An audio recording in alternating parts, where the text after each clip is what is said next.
प्यारे बच्चों, good afternoon. Lesson है 12 समास। समास का अर्थ क्या होता है बेटा? संक्षिप्त करना, छोटा करना। ठीक है,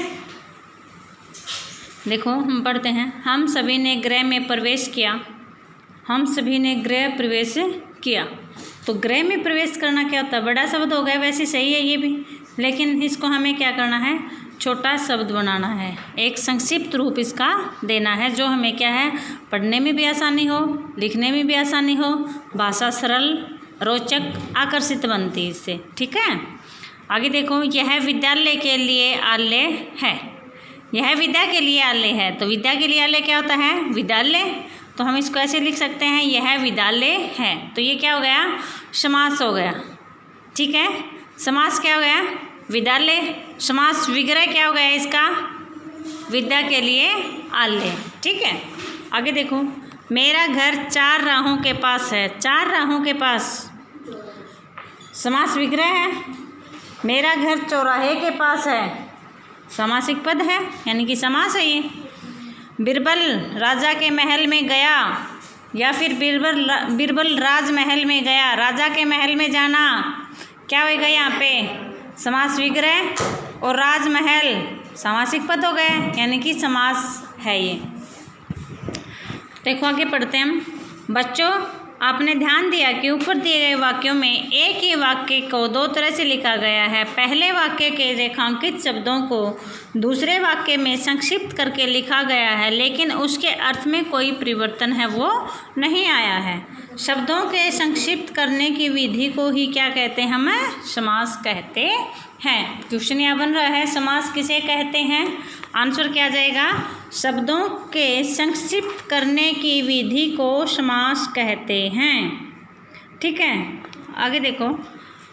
आंसर इसका दे रखा है, समास किसे कहते हैं? शब्द समूह को संक्षिप्त करने की प्रक्रिया को समास कहते हैं। ठीक है, समास की प्रक्रिया से बनने वाले शब्द को समस्त पद कहते हैं। भाई क्या कहते हैं? समस्त पद कहते हैं। जैसे गृह प्रवेश, विद्यालय, चौराहा और राजमहल शब्द 2 शब्दों के मेल से बने हैं, तो ये क्या कहलाते हैं? समस्त पद या फिर सामासिक पद। गृह प्लस प्रवेश, गृह प्रवेश, 4 प्लस राहें, चौराहे, विद्या प्लस आलय, विद्यालय, राज प्लस महल, राजमहल। समस्त पद में 2 पद होते हैं, पूर्व पद और उत्तर पद। कितने पद होते हैं समस्त पद में? 2 पद होते हैं। एक तो पूर्व पद मतलब पहला पद, उत्तर पद मतलब दूसरा पद। पद क्या होते हैं? शब्द। ठीक है, पहले पद को पूर्व पद था, दूसरे पद को क्या कहते हैं? हमें उत्तर पद कहते हैं। जैसे चौराहा में 4 प्लस राहें, 4 यहाँ पर क्या हो गया? पूर्व पद हो गया, और राहें क्या हो गया?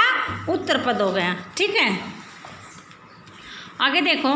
समास विग्रह है। समास विग्रह, विग्रह क्या होता है? तोड़ना, अलग अलग करना। समस्त पद को तोड़कर लिखने को समास विग्रह कहते हैं। समस्त पद कौन सा होता है? जो सामासिक पद होता है, जिसमें पूर्व पद और उत्तर पद होते हैं। जैसे घुड़सवार, घोड़े पर सवार, इसमें पूर्व पद कौन सा हो गया? घोड़े, और उत्तर पद कौन सा हो गया? सवार। तो इसका विग्रह करेंगे तो क्या बन जाएगा? घोड़े पर सवार। देशभक्ति, देश प्लस भक्ति, देश पूर्व पद, भक्ति उत्तर पद, देश के लिए भक्ति।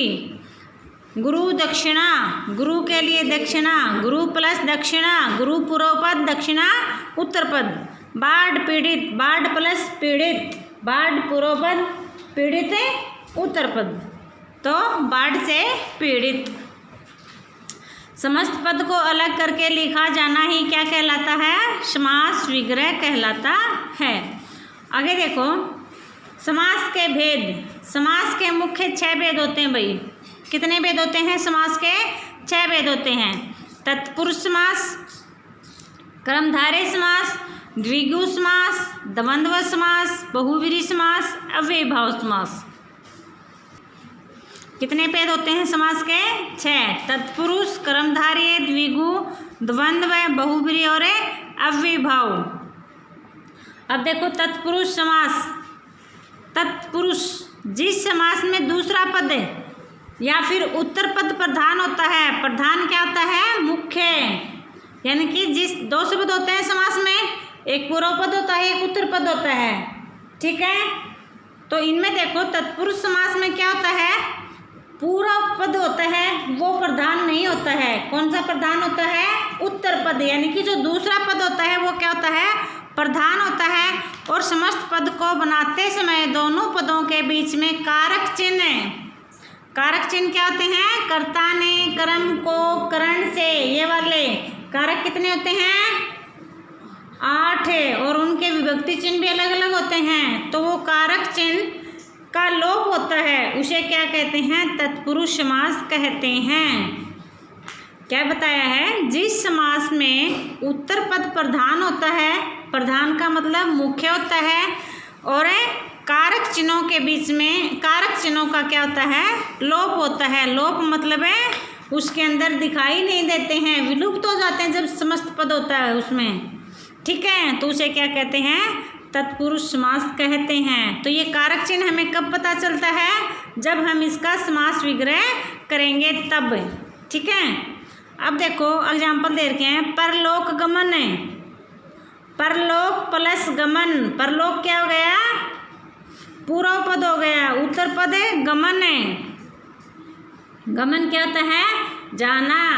समास विग्रह क्या हो जाएगा? परलोक को गमन है। परलोक मतलब दूसरे लोक में गया हुआ।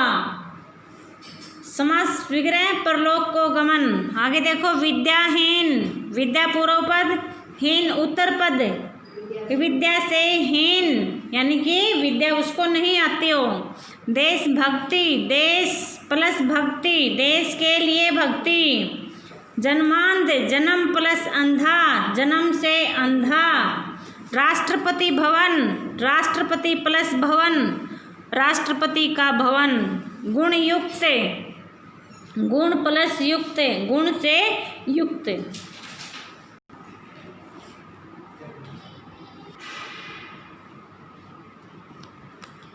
आगे देखो तत्पुरुष समास के उदाहरण दे रखे हैं। माखन चोर, माखन को चुराने वाला। चिकित्सालय, चिकित्सा के लिए।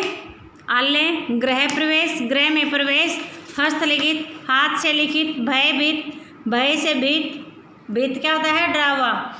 देवालय, देव का आलय, देवों का घर होता है वो। आगे है कर्मधारय समास। कर्मधारय समास क्या होता है? कर्मों को धारण करने वाला। ठीक है, जिस समस्त पदों के दोनों पदों में विशेषण विशेष्य या उपमान उपमेय का संबंध होता है उन्हें क्या कहते हैं? हम कर्मधारय समास कहते हैं। ठीक है, विशेषण विशेष्य यानी कि विशेषण संज्ञा और सर्वनाम की विशेषता बताते हैं। और विशेष्य क्या होते हैं? जिन शब्दों की विशेषता कौन बताएगा? विशेषण बताता है।